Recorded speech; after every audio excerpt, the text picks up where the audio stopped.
할렐루야. 우리 모두 고난 주간을 잘 지내고 계시지요? 절기가 주는 분명 은혜와 축복이 있는 것 같습니다. 이 고난 주간 동안 십자가를 묵상하고 바라봄으로 큰 은혜의 자리 가운데 나아가는 저와 여러분 되시길 간절히 소망합니다. 사람은 누구나 이기적이다라는 말이 있습니다. 그런데 이 말에 저는 좀 의아해합니다. 반대라고 생각하죠. 그럼 사람은 이타적이냐? 그렇지도 않습니다. 이기적이란 말은 자기 이익을 위한다라는 말인데, 그런데 대부분의 사람들이 그렇지 못한 것을 보게 됩니다. 쉬운 예로요, 자녀에게 공부해라 하면 어떻습니까? 매우 싫어합니다. 아주 싫어하죠. 자기가 잘 되라고, 자기 이익을 위해서 공부하라 하는데도 불구하고 매우 싫어합니다. 오히려 자기 몸과 마음을 해치는 게임을 사랑하고 좋아합니다. 밥도 안 먹고 게임합니다. 잠도 안 먹고 게임해요. 종종 기사에서요, 게임방에서 밥도 안 먹고 그 안에서 게임만 하다가 크게 위급한 상황이 발생했다, 이런 사건 기사들이 나타나곤 합니다. 이것이 정말 자기를 위한 길입니까? 또 어른들은 어떻습니까? 성인들은 어떤가요? 우리나라 성인 술 소비량이 세계 최고라고 합니다. 자기의 쾌락을 위한다고 마시지만 이것이 정말 자기를 위한 길입니까? 교통사고를 더해서 모든 강력범죄의 가장 큰 원인이 바로 술이라고 합니다. 나를 위해 술을 마신다고 하지만 술이 자기의 인생을 망치고 있는 것을 모르는가 싶습니다. 또 담배는 어떻습니까? 전 국민적으로, 전 세계적으로 담배는 해롭다고 대대적으로 홍보하고 있습니다. 담배 가게는 정말 징그럽고 흉물스러운 사진을 넣어놓지 않습니까? 그럼에도 불구하고 우리 주변에는 담배를 정말 좋아하는 사람들이 참으로 많죠. 사실 교회 나온 우리도 다르지 않습니다. 인생의 모든 길과 해답이 있는 그 성경, 하나님의 말씀이라고 하는 그 성경을 읽고 듣고 쓰고 하는 것이 정말 좋다고 알고, 머리로는 알지만 우리의 본성은 그것으로부터 멀어지려 합니다. 오히려 정말 우리의 근심은 우리의 뼈를 마르게 한다는 그 염려는, 후회는, 미움은 정말 더 하려고 하죠. 그래서 누군가는 이렇게 얘기하더라고요. 우리 사람은 항상 염려하고 쉬지 말고 후회하고 범사에 미워한다고요. 왜 이렇게 인간은 자기가 망하는 길로 가려는 것일까요? 그것은 사람에게는 죄성이 있기 때문입니다. 본래 죄인이기 때문입니다. 본래부터 하나님으로부터 멀어지려 하는 그 습성을 가지고 있기 때문입니다. 그래서요, 예수 믿는다는 것은 하나님부터 멀리 있으려고 하는 나의 욕망과 나의 고집과 나의 정욕을 십자가에 못 박는 것입니다. 그리고 예수님을 내 안에 모시는 것입니다. 왜요? 하나님과 멀어졌던 우리 하나님과 가까워지려고요. 우리가 행복하게 살려면 어떻게 해야 됩니까? 우리가 진정으로 성공적인 삶을 살려면 어떻게 합니까? 오늘 본문 구레네 시몬을 보십시오. 이 구레네 시몬은요, 세상적으로 볼 때 정말로 재수 온 붙은 사람입니다. 구레네 시몬은 선한 마음을 가지고 유월절을 잘 지키려고 예루살렘 순례 중이었습니다. 이렇게 예루살렘 순례를 하고 있었는데 아주 우연히 저쪽을 보니까 시끌시끌한데 예수님께서 십자가를 지고 가시는 거예요. 그것을 보게 됐습니다. 그런데 예수님이요, 십자가를 지고 가다가 너무 힘이 드니까 자꾸 쓰러지는 겁니다. 그러니까 로마 군병들은 사형 집행을 빨리 해야 되는데 예수님이 십자가를 지고다 자꾸 넘어지니까 그 마음에 염려를 하는 겁니다. 이러면 안 되는데 어떡하지? 빨리 일으켜서 세워서 십자가를 지게 하는데 자꾸 쓰러지는 겁니다. 그러는 찰나에 옆에 보니까 구레네 시몬 좀 건장하지 않을까 싶어요. 저 건장해 보이는 저 구레네 시몬이 보이는 겁니다. 너 이 녀석 일로 와봐. 이 예수의 십자가를 네가 대신 져라. 이렇게 해서 지게 된 것이죠. 자기가 지려고 한 게 아니었습니다. 그래서 곁에 지켜보던 구레네 시몬이 예수님을 대신해서 십자가를 지고 골고다 언덕에 올라가게 된 것입니다. 우리 21절입니다. 오늘 보면 21절을 함께 읽어보겠습니다. 시작. 마침 알렉산더와 루포의 아버지인 구레네 사람 시몬이 시골로부터 와서 지나가는데 그들이 그를 억지로 같이 가게 하여 예수의 십자가를 지우고. 아멘. 구레네는요, 그 지역을 얘기합니다. 구레네는 예루살렘부터 2,000km나 떨어진 북아프리카의 리비아의 수도 트리폴리 지방이라고 합니다. 예루살렘부터 2,000km나 떨어져 있어요. 지금도 2,000km 떨어진 곳 가려면 힘든데 그 옛날 6월절이라서 그 하나님을 사랑하는 마음으로 이렇게 왔던 이 구레네 시몬이었는데요. 그 멀리 와서 웬 봉변을 당한 것입니까? 시몬의 마음에 아마도 왜 하필이면 내가 걸렸지? 왜 하필이면 내가 걸려서 이 고생을 당하는 거야 하고 원망하고 불평했을지도 모릅니다. 왜요? 상황적으로 정말 재수 없는 상황이잖아요. 시몬이 처음에는 억지로 죽지 못해서 십자가를 졌습니다. 결코 자기가 자기의 섬기는 마음으로 십자가를 진 것이 아닙니다. 마가복음을 쓴 마가에 보면 알렉산더와 루포의 아버지 구레네 사람 시몬이라고 오늘 본문에 나오죠. 이렇게 쓴 것은 초대교회 성도들에게 이미 잘 알려져 있기 때문입니다. 성경의 다른 본문에는 이 가정에 대해서 이 가정이 등장하게 됩니다. 로마서 16장 13절인데요.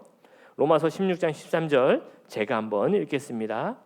주 안에서 택하심을 입은 루포와 그의 어머니에게 문안하라. 그의 어머니는 곧 내 어머니니라. 사도 바울이 쓴 것이죠. 구레네 시몬의 아들이 바로 루포고요. 그 루포의 어머니는 이 시몬의 아내인 것이죠. 이 구레네 시몬의 아내가 사도 바울에게 어떤 존재였대요? 어머니 같은 존재였다고 합니다. 여러분, 어머니는 어떻습니까? 힘들 때 격려받고 위로받고 힘이 되는 존재가 어머니잖아요. 바로 사도 바울에게 그런 존재였다는 것입니다. 이게 무슨 얘기입니까? 억지로 십자가를 진 시몬에게 변화가 일어났다는 것입니다. 시몬이 처음에는 억지로 십자가를 지고 가고 또 예수 그리스도가 십자가에 못 박히는 것을 목격하게 되었습니다. 그것을 보다 보니까 억지로였지만 결국에는 어떻게 된 것입니까? 예수 그리스도를 주로 영접하게 된 것입니다. 그로 인해 그의 온 집안이 축복을 얻게 된 것입니다. 그의 집안이 믿음의 명문가가 된 것입니다. 여러분, 구레네 시몬이 진 십자가와 예수 그리스도의 십자가의 차이가 무엇입니까? 예수 그리스도의 십자가는 우리의 죄를 대신해서 진 고난의 십자가였습니다. 저주의 십자가였습니다. 그런데 시몬의 십자가는요, 고난이 아니고 저주가 아니고요, 바로 축복의 십자가였다는 것입니다. 우리 담임 목사님께서도 이번 주일에 얘기하셨는데 사실 십자가는요, 우리가 지는 것이 아니죠. 구레네 시몬이 예수님 대신에 진 것이 아닙니다. 예수님이 시몬의 십자가를 대신 진 것입니다. 고난주간이요, 우리가 고난 당하는 것이 아닙니다. 우리의 고난은 예수 그리스도께서 이미 당하셨습니다. 우리 인생의 무거운 죄의 짐을 대신 진 것입니다. 구레네 시몬이 몇 시간, 아니 그 몇십 분 예수 그리스도를 대신해서 십자가를 짐으로 말미암아 평생토록, 아니 영원토록 복을 받게 된 것입니다. 오늘도 누구든 십자가를 건드리기만 하면, 이 십자가를 잡는, 십자가를 지는 흉내만 내기만 해도 복을 받게 될 줄 믿으시기 바랍니다. 그래서 억지로라도 십자가를 지는 축복이 저와 여러분에게 있기를 바랍니다. 억지로라도 기도하고 애를 써서라도 하나님과 가까워지려고 노력하고 말씀을 따라 살려고 안간힘을 쓰고 주님이 이끄시는 삶에 순종하려고 우리는 억지로 그 자리에 한 걸음 한 걸음 나아가야 하는 것입니다.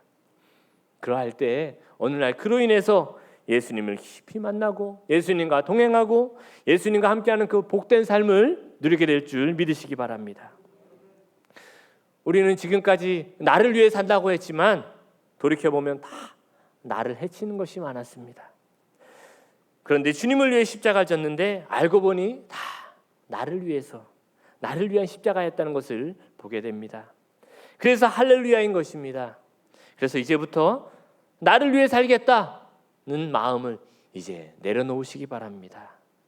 주님을 위해 살겠다. 그것이 결국 나를 위한 것임을 믿으시기 바랍니다.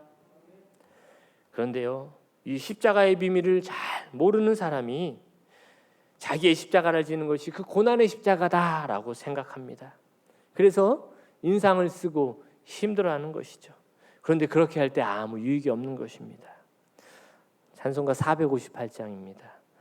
너의 마음에 슬픔이 가득할 때 주가 위로해 주시리라.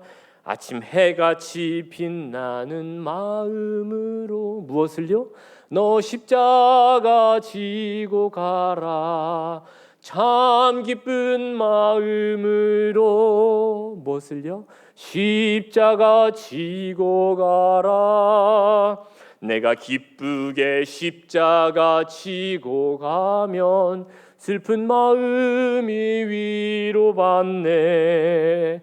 참 기쁜 마음으로 십자가 지고 가라. 내가 기쁘게 십자가 지고 가면 슬픈 마음이 위로받네. 아멘. 정말 나를 위한 길이 무엇입니까? 바로 예수 그리스도께서 맡기신 그 십자가를 지는 것입니다. 그냥 지는 것이 아니라 참 기쁜 마음으로, 즐거운 마음으로, 감사한 마음으로 지는 것입니다. 왜요? 십자가에 지는 길이 결국 나를 위한 것이기 때문입니다. 십자가, 그것은 축복 그 자체인 것입니다. 어느 날 저녁에 누군가 성프란시스의 방문을 두드렸습니다. 성프란시스가 문을 탁 열었더니요, 흉측한 얼굴을 가진 한 나병 환자였다고 합니다. 그 나병 환자가 춥고 배고프니 나 좀 잠시 쉬게 갈 수 있게 해달라고 했다고 합니다. 그래서 성프란시스는 방으로 안내하고 정성껏 식탁을 마련해서 대접했다고 합니다. 그리고 방을 마련해서 이게 좀 쉬고 갈 수 있도록 했는데 갑자기 깊은 밤이 되니까 성프란시스를 부르더래요. 그리고 내가 지금 너무 몸이 허약해서 너무 추우니 그대의 체온을 좀 빌려달라고 했답니다. 성프란시스는 잠시 망설였지만 자기의 겉옷을 벗고 몸으로 감싸 안으면서 그 사람을 이렇게 따뜻한 온기를 줬다고 합니다.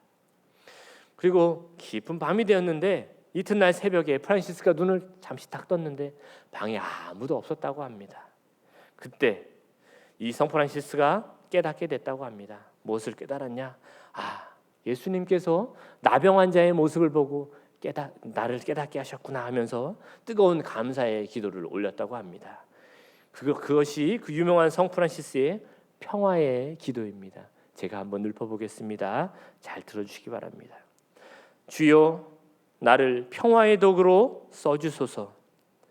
미움이 있는 곳에 사랑을, 상처가 있는 곳에 용서를, 분열이 있는 곳에 일치를, 의혹이 있는 곳에 믿음을 심게 하소서.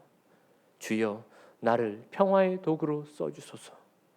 오류가 있는 곳에 진리를, 절망이 있는 곳에 희망을, 어둠이 있는 곳에 광명을, 슬픔이 있는 곳에 기쁨을 심게 하소서.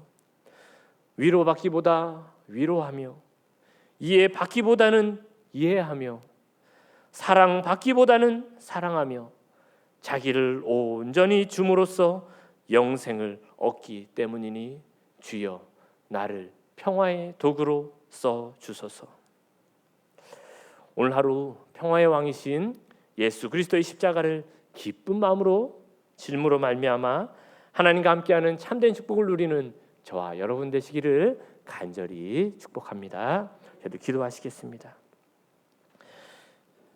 하나님 아버지, 십자가에 참된 축복이 있음을 기억하게 하여 주옵소서.